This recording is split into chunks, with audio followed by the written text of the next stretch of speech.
Të nderuar shikues, sonte në studio kemi të ftuar kryeministrin detyrë të qeverisë së Kosovës dhe liderin e lëvizjes së vetëvendosje Albin Kurti, me të cilin natyrisht kemi se për çfarë të flasim. Zotëri kryeministër, mirë se erdhët në Prizrenin historik. Mirë mbrëma dhe mirë se ju gjej dhe ju përgëzoj për punën e madhe që bëni. Si dhe për këto zyret e reja në Tabakane, kur dihet që dikur keni qenë të Kisha Katolike, atëherë kur unë para 2 dekadash vija dhe ju vizitoja. Funksionin e kam tjetër, po organizatën politike të njëjtë. Ju faleminderit, kam kënaqësinë dhe nderin që ju kem në studio. Fillimisht na tregoni pse e zgjodhët Prizrenin për prezantimin e kandidatëve të lëvizjes vetëvendosje, Partisë Guxo, Alternativës dhe Partisë Shqiptare Demokristjane për zgjedhjet e jashtëzakonshme të 28 vjetorit. Si që thatë dhe ju, Prizreni është kryeqytet historik, është edhe kulturor, prandaj këtu me shumë gëzim vim që të prezantojmë lëvizjen vetëvendosje në fushat e jashtësaj, e kësaj radhe po i prezantojmë kandidatët e listës sonë fituese me numër 116, pra jemi 4 subjekte politike, dhe kemi gjithashtu edhe kandidatët që nuk janë nga asnjëri prej subjekteve politike. Dëshirojmë të jemi sa më gjithë përfshirës, siç është shoqëria kosovare, dhe besojmë që Prizreni me lashtësinë, me finesën dhe me multikulturalizmin është qyteti i duhur për t'i prezantuar kandidatët. Nesër do ta kemi në orën 19 në Prishtinë në sallën 1 tetori prezantimin e programit dhe zotimeve për 4 vjeçar në ardhshëm. Më pastaj pas nesër në sallën Minatori në Mitrovic do ta kemi hapjen zyrtare të fushatës, ndërkaq përmbylljen do ta bëjmë në Prishtinë. Pra, në Prizren kandidatët dhe jemi shumë të lumtur që po kthehemi e rikthehemi për një çështje kaq të rëndësishme. Çfarë mund të na flisni për qeverisjen tuaj 5 vjeçare? Jam bërë 4 vjet e 8 muaj që jam kryeministër, 4 vjet me fuqi të plot, më pastaj isha kryeministër në detyrë, efektivisht në dorëheqje, por keni të drejtë kur thoni 5 vjet, për shkak se nëse i mbledhim edhe ata muajt e Kurti 1, bëhen edhe pak më shumë se 5 vjet. Besoj që nëse përmbledhim këtë 5 vjeçar me 5 fjalë, atëherë do të mund të thuhej që qeverisja jone mbare mirë ishte bujqësi, ushtri, nona, fëmijë dhe veri. Pra, ngritëm kapacitetin e mbrojtjes, i dham subvencione grante fermerit ton, bujqëve e blektorëve, e integruam veriun e Kosovës me sundim të ligjit, por gjithashtu mbi 400.000 fëmijë e 80.000 nëna lehona marrin mbështetje financiare për herë të parë në Republikën e Kosovës, e cila gjithashtu është rritur ndërkohë, dhe tash së fundmi për 2 fëmijë nënat në Kosovë marrin nga 30 euro, ndërkaq nëse kanë më shumë se 2 fëmijë, atëherë marrin nga 45 euro për secilin fëmijë. Ndërkaq nënat lehona e marrin pagën minimale, që po ashtu e kemi rritur,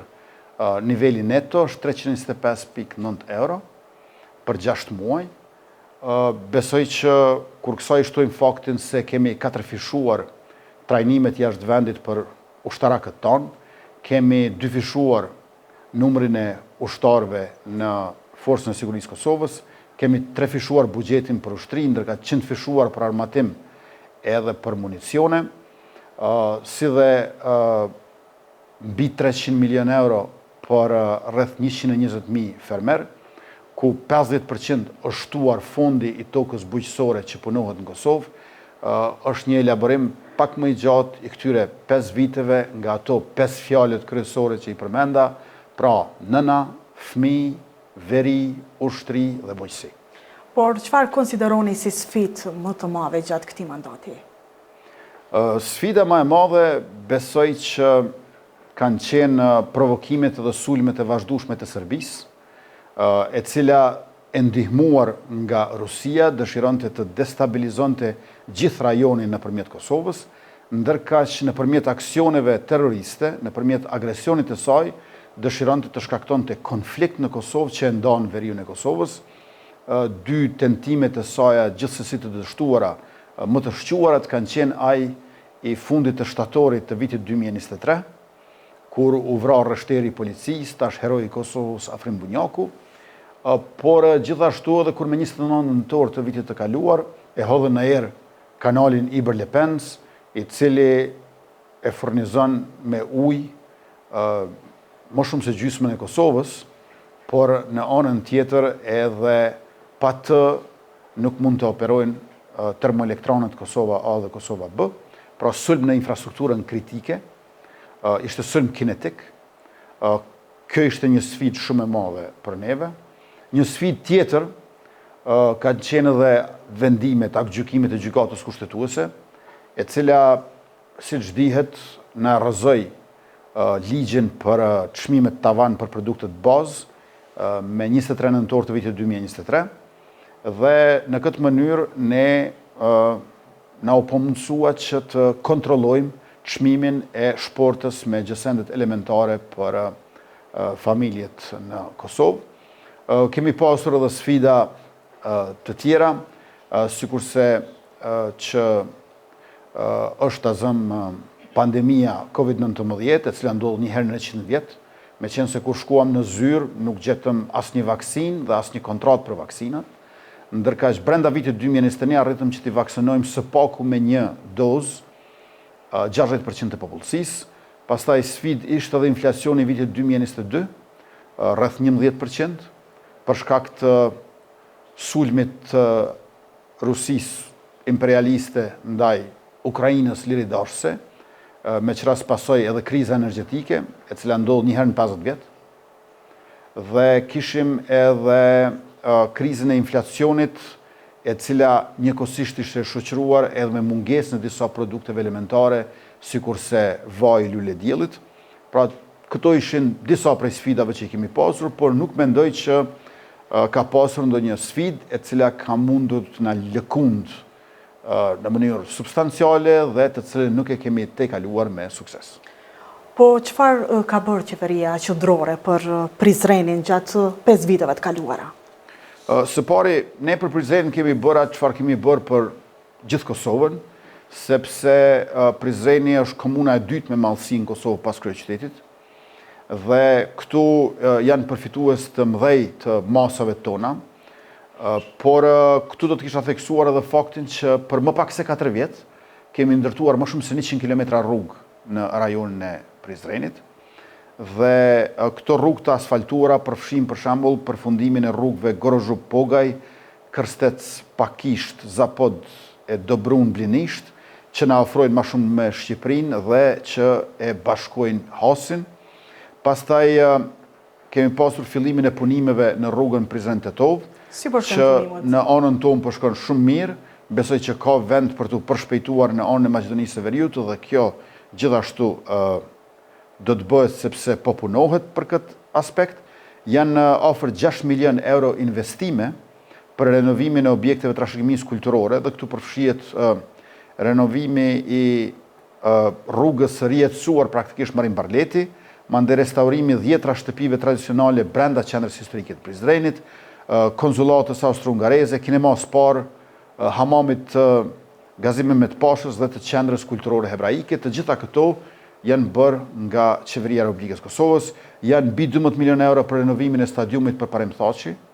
i cili dihet që edhe terreni nuk e ka të drejtë, ka një lloj pjertësie aty, dhe do t'i ketë 7.800 ulëse, klubi futbollistik Liria, më në fund do të ketë kushtet e dinjitetshme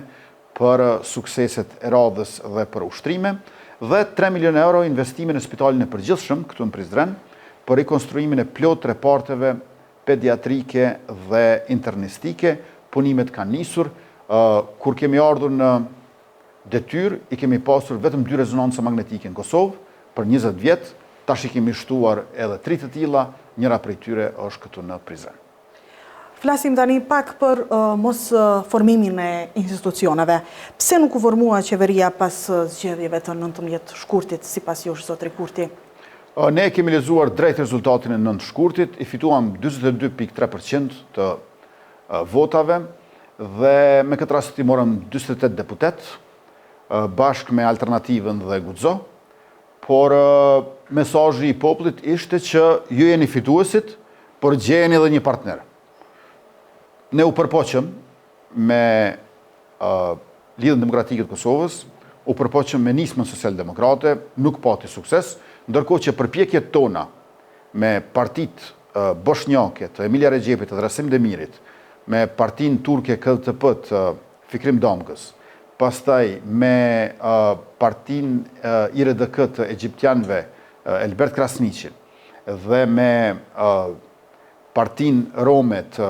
Albert Kinollit, si dhe me Artan Aslanin e Ashkalinjve dhe me Nenad Rashić, partinë e tij nga komuniteti serb, përpjekjet rezultuan të suksesshme. Pra ne kishim një shumicë prej 56-57 deputetëve, po ishim 4-5 deputet mongut dhe atmosfera e këtij viti ishte përplot inat të xhelozi për bindjen time, ku ne subjekte që kishim dalë, jo vetëm se i pari, po më i madh se i dyti dhe i treti marrë së bashku, u përballëm me një destruktivitet të paparë në politikën kosovare, e që u reflektua në fund edhe me mosvotimin e buxhetit për vitin 2026, e 1/12 për janarin 2026, e buxhetit për televizionin e Kosovës, e buxhetit për komunat Prishtinë, Gjilan dhe Zubin Potok, pastaj 3 marrëveshje me Bankën Botërore, njëra 90 milion euro që është mbështetje drejt për drejt buxhetit dhe 2 të tjera nga 20 milion euro, njëra për qerdhet dhe tjetra për sistemin informativ shëndetësor dhe mbi të gjitha do të thosha plani i rritjes për Bashkimin Evropian, që është mbi 880 milion euro. Nuk erdhën në seancën e kuvendit një lloj nihilizmi shumë arrogant, por jemi ku jemi dhe tash jemi rikthyer te qytetarët e Republikës në mënyrë që populli si burim i sovranitetit të rithemeloj institucionet me legitimitetin e plot të legjislaturës 10 që do dalë pas 28 dhjetorit si vjet. Kosova besoj nuk e ka luksin për përqarje politike. Si mund të zbutën marrëvëniet e acaruara mes partive politike në shërbim të interesave të Republikës së Kosovës dhe është i gatshëm Albin Kurti që të ndikojnë në këtë delikatesë? Unë kam qenë gjithmonë i hapur për komunikim bashkëpunim, kam dërguar letra për marrëveshje politike, atyre letrave u janë përgjigjur jo me mos marrëveshje politike, po me refuzim për takim. Nga ana ime nuk besoj që ka mundur të bëj më shumë, nuk e deshën Albulena Haxhiun, nuk e deshën verifikimin e mandateve herën e parë, nuk e deshën votimin e fshet, pastaj zëvendësuam Albulena Haxhiun, por nuk e deshën Donika Gërvallën, as Hegoran Muratin, as Arbrien Agapsin, e votuan Dimal Bashën herën e dytë, nuk më deshën mua, por as Glau Kënjufsën si zëvendësim, po e ritheksoj ka pas një inat dhe xhelozi tërësisht iracionale, një destruktivitet të papar, me të cilën nuk kemi se çfarë bëjmë përveç se të bëjmë oferta të këtilla pa çka se ato refuzoshin. Po cilat janë synimet e lëvizjes vetëvendosje në këto zgjedhje të jashtëzakonshme të 28 dhjetorit? Është e rëndësishme që me ta marrë detyrën herën e ardhshme të ecim përpara me buxhetin 2026, i cili do të ketë lartësim prej 4 miliardë euro. Buxhetin në vitin 2021 kam trashëguar nga qeveria Hoti me ministrin e financave Bajrami, ka qenë 2.4 miliardë, pra një buxhet 2.4 miliardë, pas 5 vjetëve e kemi rrit për 2/3 e kemi sjellë në nivelin 4 miliardë, kjo është shumë e rëndësishme, por në vijem për çdo vit do të ketë së paku 1 miliardë investime shpenzime kapitale,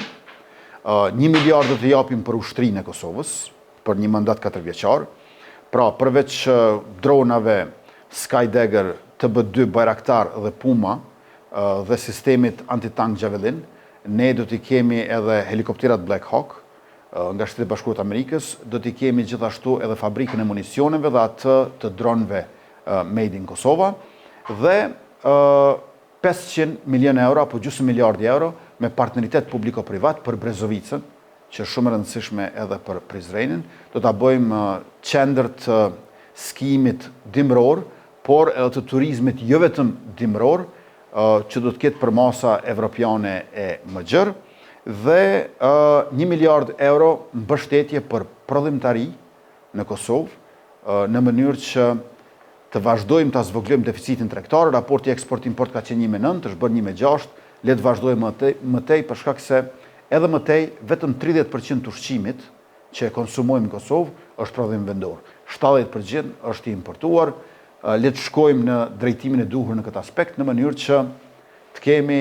edhe më shumë siguri, edhe më shumë begati, duke mos lëshu pe, siç themi ne, dhe siç na ka thënë neve populli i Kosovës. Zotëri kryeministër, çfarë do të thoshit për fund? Për fund ju dëshiroj shumë suksese, si TV Prizreni, e keni një emër të bukur, e keni një përvojë profesionale dhe besoj që edhe në Prizren, edhe në mbar Republikën tonë, por edhe shqiptarët në përgjithësi i presin muaj, vite e dekada, gjithnjë e më të mira në shekullin 21, sepse me punën tonë, duke qenë edhe koha për kombin tonë, brezat në vijem do të jetojnë pakrahasimisht më mirë se sa të parët tonë. Ju falenderojmë dhe ne, ishte vërtet kënaqësi që ju patëm në studio, suksese tutje. Faleminderit edhe juve për mundësinë dhe ju dëshiroj gjithë mirat juve dhe teleshikuesve tuaj. Faleminderit. Të nderuar shikues, faleminderit dhe juve që na ndoqët deri në një takimin tonin të radhës. Mirëmbëjtje.